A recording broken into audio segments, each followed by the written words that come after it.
Hey everybody, Stephen Bogren here from Pro Physique, and today what I'm talking about is, should you lift heavy? My name is Steven, and this is our video about health and fitness things. And I work for Pro Physique, and I am just a guy with a fitness thing for you.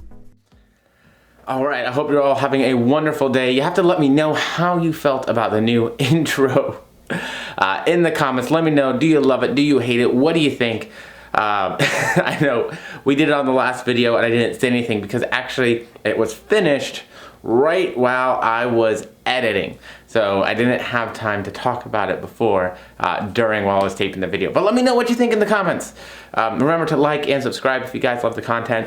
It helps me out and helps me to make sure that I'm reaching more and more of you.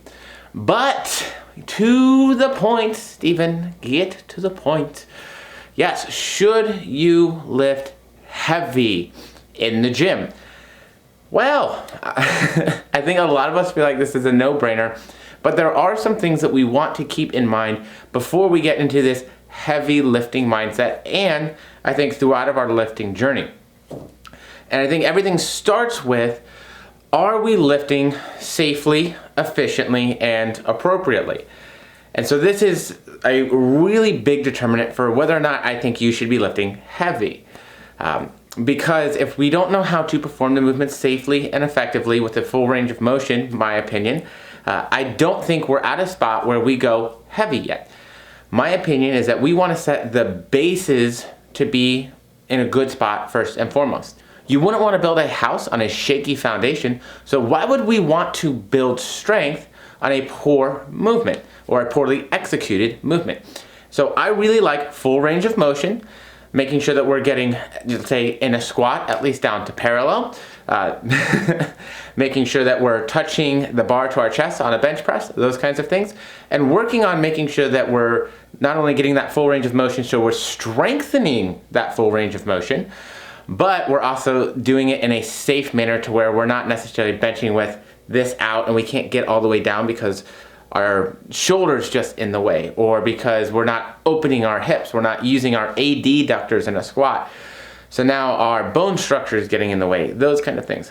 So very important that the first thing we think about before we think about lifting heavy, before we think about going and doing crazy things in the gym, is making sure that we have that nice, safe, good foundation behind all of that. Working on our form, making sure that we're recovering well, making sure that we're doing all the right things there. The first thing that we do when we start getting into the gym is something we call neuromuscular adaptation. One day they're gonna add that little like rainbow effect to my editing software. Yes, neuromuscular adaptation.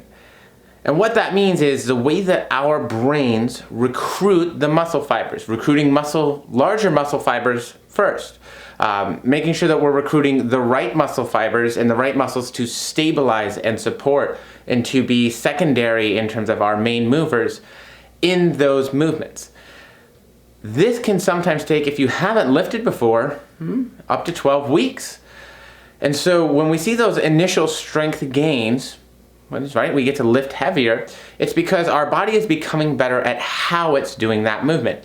Think about it in terms of, if I've never swam before, my swimming is going to be very poor. I'm going to have a hard time staying afloat, keeping my head above water, and then making any progress. Now, as I learn to swim better, I'm going to do better. It's going to use less energy. I'm going to become more efficient in that swimming. Your lifting is the same thing as running. Our stride pattern and length can change a little bit there, right? So how many strides we get per minute, those kind of things.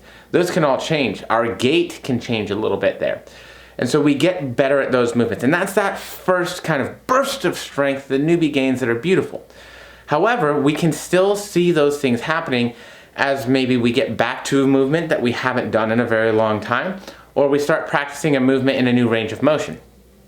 The reason this is important is because I like to describe muscles as Velcro in this point, right? Whereas if I have Velcro and it's completely attached, it's stronger. And so when a muscle's not stretched out, it's stronger. Yeah, you can do more weight for a shorter range of motion. There's more contact points.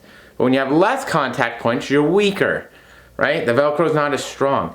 So we want to strengthen the entire range of motion, because say something happens and we're strong in this contact point, but not this, but whoops, we went too heavy and now we're in this contact point. Well, we've set ourselves for injury. So making sure that we have that basis covered, first and foremost, extremely important. And we want to make sure that that is taken care of and accounted for. The secondary thing is, do we want to lift heavy? Once we have that, the answer is an absolute resounding hell yeah, brother. Yes, we want to lift heavy. The overload principle states that we have to lift heavy enough to actually induce hypertrophy and gains. We want to be lifting enough to get stronger. Roughly speaking, 60% of your 1 rep max or higher, okay? That doesn't sound like you're like, well, okay, yeah, but your rep ranges will change based on how heavy you're going. That's important to realize. And you want to make sure that you're recovering well. So we have a lot of room to play in there. It's also really important to understand that the word heavy is a relative term. What is heavy in terms of a deadlift for somebody whose max deadlift is 800 pounds is not the same as what heavy is for somebody whose max deadlift is 400 pounds. Those percentages of those maximal strengths change quite drastically when you look at the actual numbers of what those percentages are. So understanding that you're heavy and someone else is heavy are very different. I really like making this known because a lot of us will go to the gym with people who maybe have been working out longer than us, who have better leverages than us, or who are just plain stronger than us. And if we get too caught up in the idea of trying to keep up with their weights, trying to match them on everything, that can sometimes be a detriment to our recovery, our ability to make changes long term, and can sometimes put us in a higher risk for injury. Not to say that it's not a good idea to push yourself. Yes, we want to be challenged, but we want to be challenged the right amount. All exercise has an inherent risk in it. So we want to make sure that we're doing the right things to get the benefits of exercise while minimizing those inherent risks or not adding excessive risk to them. So understanding that my strength is different than your strength, which is different than Paul's strength, which is different than Superman's strength. Obviously, because Superman isn't real. But we want to understand that. And when we understand that, yes, we can progress our strength over time, but that allows us to work within our parameters. All of our exercise should be tailored to ourselves. The same thing that we talk about with all of our diet. Our diet should be tailored to ourselves. What have you been doing? How have you been lifting before? What are you comfortable with? What do you feel good at? And how do we get those things to go up over time? How do we add volume over time? How do we move from there? So if you're newer to lifting and you're getting those neuromuscular adaptations, you don't need to lift heavy per se. We want to really work on the foundational principles of getting good form, getting good movement patterns, and feeling nice and healthy, getting challenged but not overwhelmed. As we get past that, from that still beginning lifting stage all the way to intermediate and advanced lifters, we will lift more intensely and more difficultly as we go. But making sure that we are not in the gym for 4 months and maxing out every single chance we get may be a good opportunity for us to minimize our injury risk, maximize our results, and to feel better about the process. So should we be lifting heavy? Yes, absolutely. But very important for us to really conceptualize this idea that heavy lifting is relative. And not only relative to the individual, but to the movement. If I'm doing something like face pulls with external rotation, I'm not going to be lifting heavy. Heavy is going to be a very light weight. The same thing with a movement like dumbbell Cuban presses. Things that are creating an opportunity for me to work much smaller muscle groups.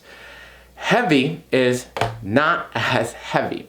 Because those muscle groups are smaller, they're more intricate, we want to make sure that we're hitting them appropriately. So understanding this as well, that heavy is going to be determinant on the movement. Compound movements are obviously going to be heavier. And getting the idea out that like more weight is always better. On some of these smaller isolatory movements, what we actually want to do is utilize less weight so that we're utilizing less muscle groups. We're hitting the muscles that we actually want to hit, getting them to do the work, and getting them to lift heavy. So I'll leave it there because I'm getting a little bit long today. Sorry it's on a Tuesday, y'all. Yesterday was crazy, but hopefully we'll be back on it, and I'll talk to y'all soon.